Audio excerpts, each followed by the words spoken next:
नमस्कार. Welcome to the Social Spoon. आज आपण बनवतोय शाही तुकडा. सर्वप्रथम ब्रेडचे स्लायसेस 4 भागांमध्ये कट करून घेऊया.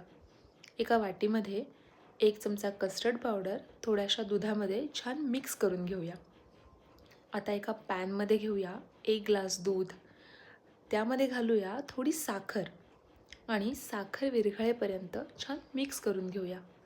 आता यामध्ये घालूया कंडेन्स मिल्क म्हणजेच मिल्क मेड आणि कस्टर्ड पावडर आणि दुधाचं मिश्रण. गुठळ्या न होऊन देता छान मिक्स करूया. यामध्ये घालूया केसर आणि ड्रायफ्रूट्स. आता एका दुसऱ्या पॅनमध्ये घेऊया गावठी तूप आणि ते छान वितळून देऊया. आता हे ब्रेडचे स्लायसेस आपल्याला यामध्ये छान गोल्डन ब्राऊन रंग येईपर्यंत फ्राय करून घ्यायचेत. एका बाजूला शुगर सिरप मी तयार करून घेतलं आहे, म्हणजे आपला साखरेचा पाक हो. हे ब्रेडचे स्लायसेस त्या पाकामध्ये छान डिप करून घेऊया.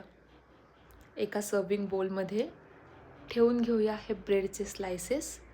त्यावर घालूया बनवून घेतलेलं केशर ड्रायफ्रूट्सयुक्त घट्ट दूध. तयार आहे आपला शाही तुकडा. एन्जॉय.